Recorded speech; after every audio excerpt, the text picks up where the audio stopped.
Imagine holding a piece of parchment from the year 1513 that contains the GPS coordinates of the modern world. A map so accurate, so impossibly detailed, that it depicts the jagged coastline of Antarctica, completely free of ice, centuries before the continent was even officially discovered by modern man. This isn't a prop from a Hollywood blockbuster. This is the Piri Reis map. And it might just be the most dangerous piece of evidence ever pulled from the archives of history. For over 500 years, we've been told a specific story about our past. We were told that in 1513 the world was a mystery, that the oceans were terrifying voids, and that Antarctica was nothing more than a myth of a southern land that no one had ever seen. But this map, drawn on the hide of a gazelle, screams a different truth. It doesn't just show where the land is, it shows where the land was before it was buried under 2 miles of solid ice. How could a 16th century Ottoman admiral know the exact shape of a continent that had been frozen for at least 6,000 years? How could he plot the longitudinal coordinates of South America and Africa with a precision that wouldn't be achieved by Western science for another 250 years? We are standing at the edge of a historical abyss. If this map is real, and every scientific test confirms that the parchment is indeed from 1513, then everything we think we know about the timeline of human civilization is a lie. We aren't just looking at a map. We are looking at a fingerprint of a ghost civilization, a seafaring power that mapped the entire planet while our ancestors were supposedly still struggling with basic bronze tools. Today, we aren't just looking at ink and skin, we are hunting for the truth behind the map that shouldn't exist. The year was 1929. The setting, Istanbul, Turkey. In the heart of the ancient Topkapi Palace, workers were busy clearing out centuries of clutter to transform the royal residence into a national museum. Amidst the dusty piles of forgotten archives and discarded documents, Halil Edhem, the director of the museum, stumbled upon a fragment of parchment that felt different. It was gazelle's skin, old, weathered, but the ink upon it still held a strange, dark vitality. As Edhem unrolled the skin, he realized he was looking at a world map. It was signed and dated, the year 919 of the Islamic calendar, or 1513 in the Western world. The author was Ahmed Muhyiddin Piri, better known as Piri Reis, a legendary admiral of the Ottoman Navy and a master cartographer. At first glance, it looked like a standard nautical chart from the Age of Discovery. It showed the Atlantic, the coast of Africa, and the newly found shores of South America. But as the world's leading scholars began to examine the fragment, the atmosphere in the room shifted from curiosity to utter disbelief. They noticed something that shouldn't be possible for the year 1513. The map showed South America and Africa in their correct longitudinal relationship, a feat of navigation that Western science wouldn't master for another 250 years. Even more disturbing was the bottom of the map. Below the tip of South America, there was a landmass, a jagged rocky coastline that seemed to represent a southern continent. The discovery was so significant that U.S. Secretary of State Henry Stimson personally requested a copy for study. Everyone was asking the same question. How did an Ottoman admiral, who spent most of his life in the Mediterranean, possess a map of the New World more accurate than those of the explorers who actually sailed there? This was the zero moment, the point where modern history hit a wall it could not climb. This wasn't just a map, it was a riddle written in ink. To solve the mystery of the map, we first have to look at the man who signed it.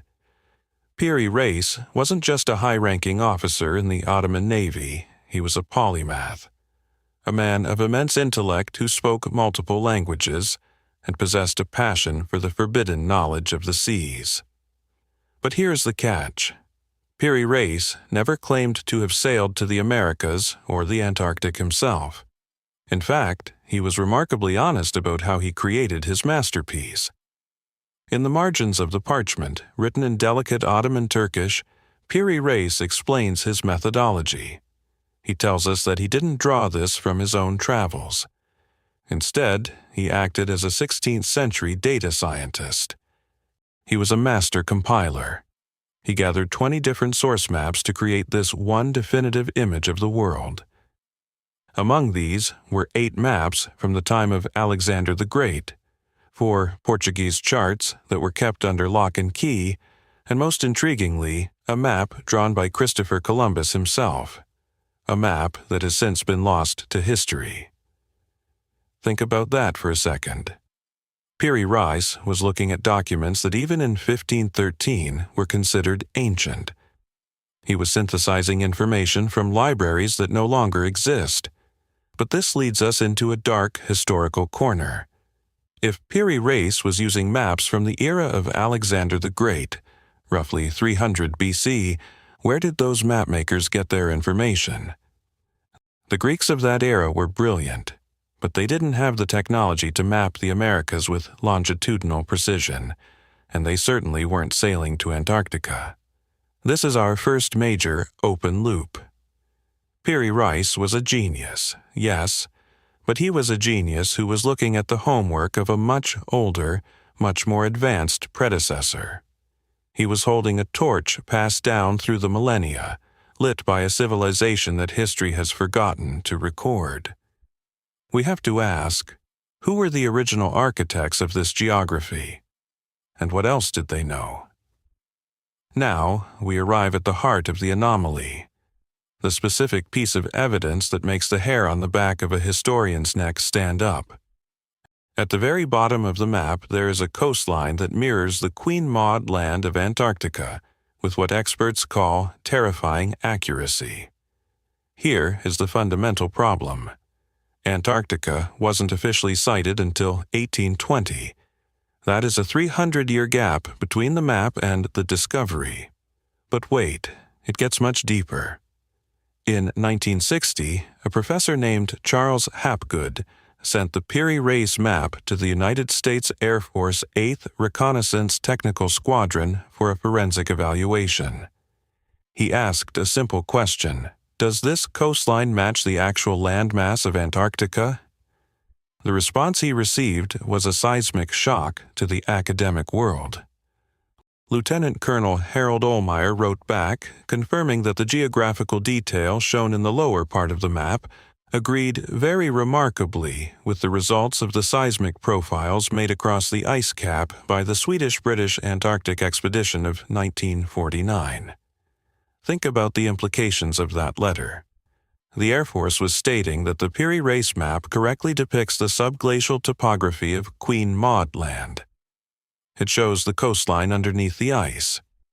According to our best geological data, the last time that specific part of Antarctica was free of ice was at least 6,000 years ago. Some estimates suggest it hasn't been seen in its liquid state for millions of years. How did a map drawn in 1513 contain data that we only acquired in 1949 using modern seismic soundings and sonar? There are no two ways about it. Either Piri Reis was the luckiest guesser in human history, or he was looking at records from an age when the poles were not yet frozen. It suggests that someone, somewhere, was flying over or sailing around an ice-free Antarctica at a time when mainstream history says humans were barely inventing the wheel. The ice is real, the map is real, but the timeline? The timeline is broken. But the mystery of the Piri Reis map isn't just about what is on the parchment. It's about the impossible math used to put it there. To understand why this map is a scientific anomaly, we have to talk about one of the greatest challenges in human history: longitude. In 1513, sailors were excellent at calculating latitude, their north-south position, by looking at the stars. But calculating longitude, their east-west position, was a nightmare. Without highly accurate clocks, it was virtually impossible to know exactly where you were in the middle of the ocean. In fact, the longitude problem wasn't solved until the 1700s, when John Harrison invented the marine chronometer. Before that, maps were notorious for stretching or squishing continents because the math just wasn't there. Yet, here's the Piri Reis map, created in 1513, showing the longitudinal relationship between Africa and South America with staggering precision. It's not just close, it's mathematically sound. Even more shocking is the map's projection. Scholars who have analyzed the grid lines of the map discovered that it uses spherical trigonometry. This is a complex form of mathematics that accounts for the curvature of the Earth. To create a map like this, you don't just need a boat and a compass. You need advanced geometry and the ability to see the Earth as a sphere from a great height. In fact, when researchers overlaid the Piri Reis map onto a modern globe using a polar equidistant projection, the center of the map aligned perfectly with Cairo, Egypt. It looks exactly like a satellite photo taken from high above the atmosphere. How did a 16th century admiral possess the mathematical tools of the space age? How did he account for the curvature of a planet that most of the world still thought was the center of a flat universe? The math doesn't lie. This map wasn't just drawn by an explorer, it was engineered by a mind that understood the true shape of our world long before modern science caught up. We are looking at a level of technology that shouldn't have existed for another 300 years. Wait. Stop. Before you write this off as a one-time fluke or a bizarre historical coincidence, you need to see the bigger picture. Piri Reis was not the only one. In 1531, just 18 years after the Reis map was signed, another cartographer named Orontius Phineus released a map of the world that would send shockwaves through the 20th century. On the Phineus map, we see a massive continent at the bottom of the globe. It isn't a vague blob or a terra incognita guess. It is a detailed, recognizable representation of Antarctica, complete with mountains, rivers, and deep fjords. But here is the kicker. Just like the Piri Reis map, the Phineus map shows these features without the ice. It shows the rivers flowing where today there are glaciers thousands of feet thick. It shows mountain ranges that are currently completely submerged under the white void of the Antarctic ice sheet. How do two different map makers, separated by hundreds of miles and working decades apart, both come to the same impossible conclusion? They both had access to a secret. They were both drawing from the same library of ancient source maps, the same lost archives that Piri Reis mentioned in his notes. This changes everything. This isn't just about one man in the Ottoman Empire finding a lucky scrap of parchment. This is about a body of knowledge that was circulating among the elite scholars of the Renaissance, a fragmented, ghostly record of a world that existed before the Great Freeze. We are starting to see the outlines of a great mapping project that took place thousands of years before the first European ship ever crossed the Atlantic. Someone, or some people, had surveyed the entire planet from pole to pole. They saw the world as it was during a different climatic era, and then they vanished, leaving behind only these cryptic mathematical fingerprints. The Orontius Phineus map isn't just a copy, it's a confirmation that Piri Reis was telling the truth. By now, you might be thinking, this is a fascinating mystery, but surely mainstream science has a logical explanation. For decades, that was the case, until a professor named Charles Hapgood entered the fray. Hapgood wasn't a fringe conspiracy theorist. He was a professor of the history of science at Keene State College. In the 1950s, he began a journey that would lead him to the most controversial theory in modern geology, Earth's shifting crust.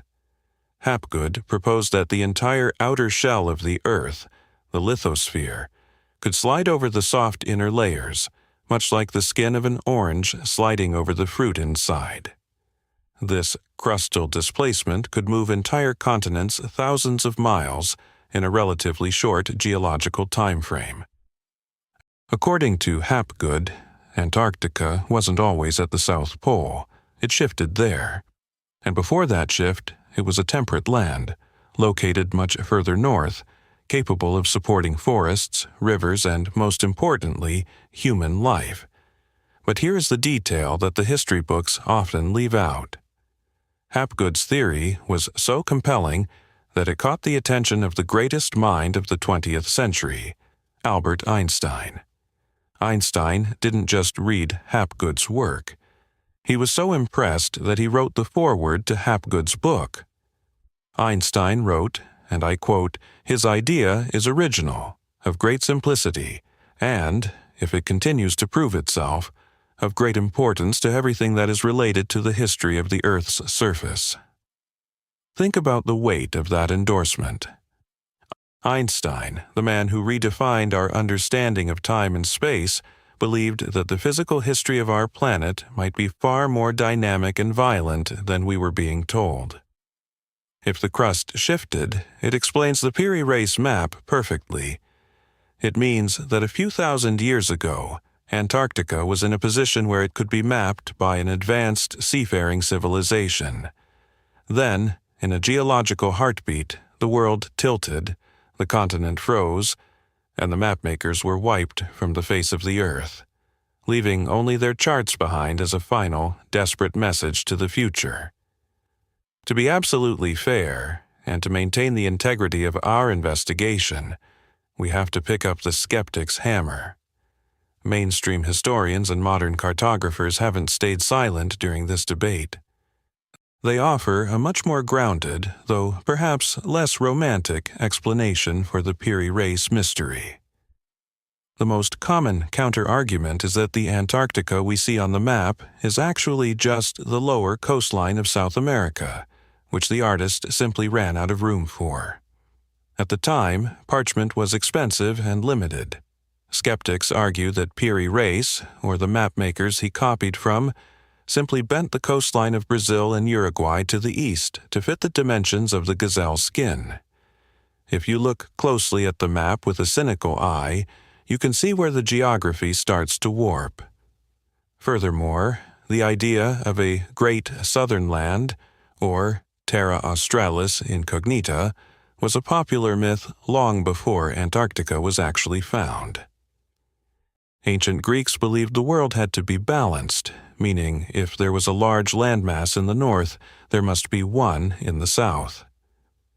Mapmakers of the 16th century often drew massive, imaginary continents at the bottom of their charts just to fill the empty space and satisfy this philosophical belief.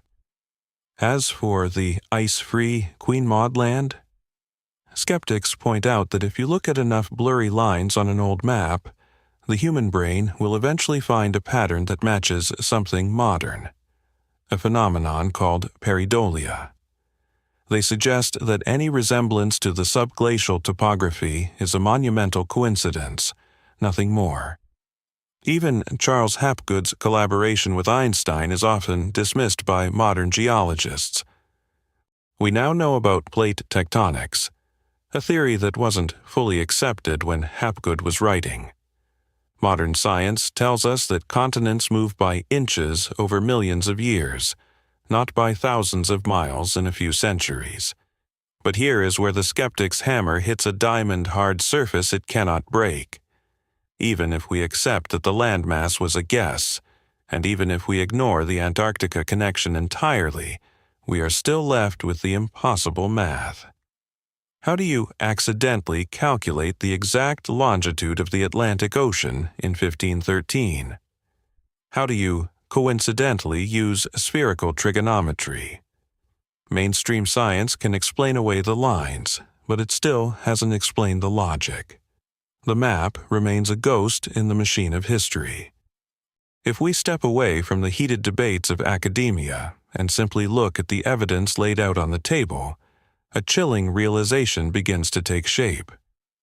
We have a map from 1513 that uses the math of the 1700s to show a continent as it appeared in 4000 BC.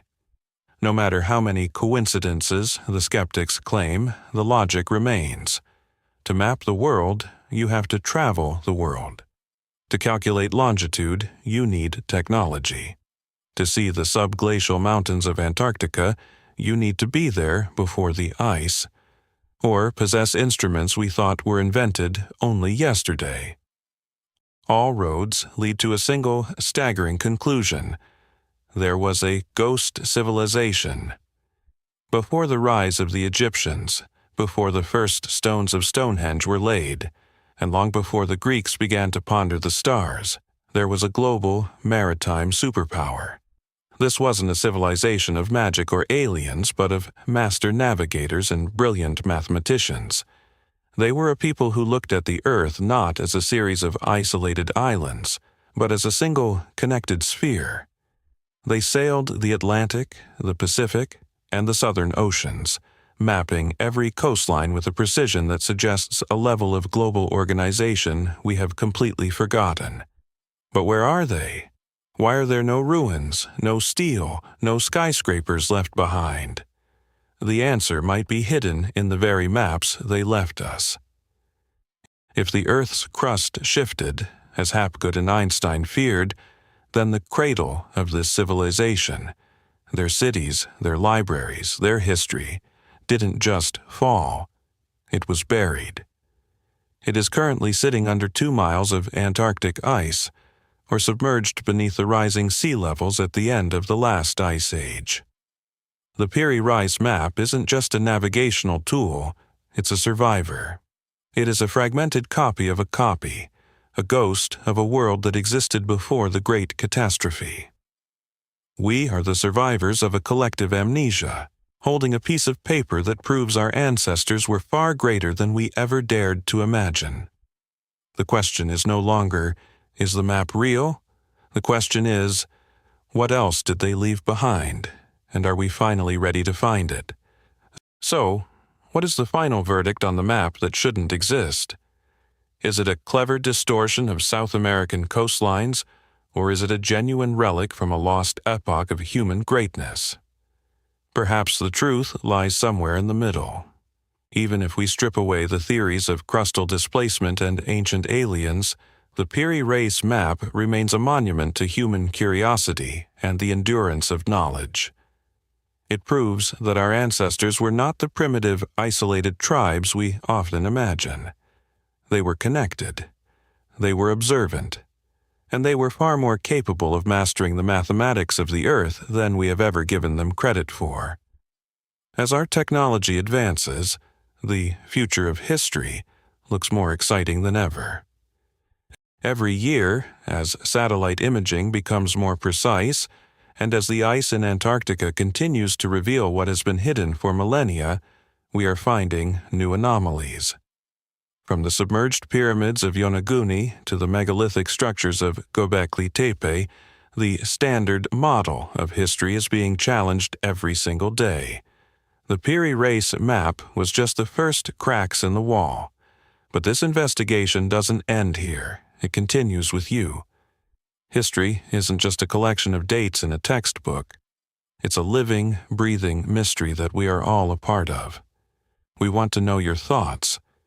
Do you believe the Piri Reis map is a direct link to a lost, advanced civilization? Or is it simply a masterpiece of 16th century imagination? Drop a comment below. We read every single one, and the debate in our community is where the real discoveries happen. If you enjoyed this deep dive into the forbidden archives of our past, hit that subscribe button and turn on notifications. We have a lot more mysteries to uncover, from lost cities under the desert to the strange technology of the ancients. Thanks for watching, and remember, the past isn't dead. It's just waiting to be rediscovered.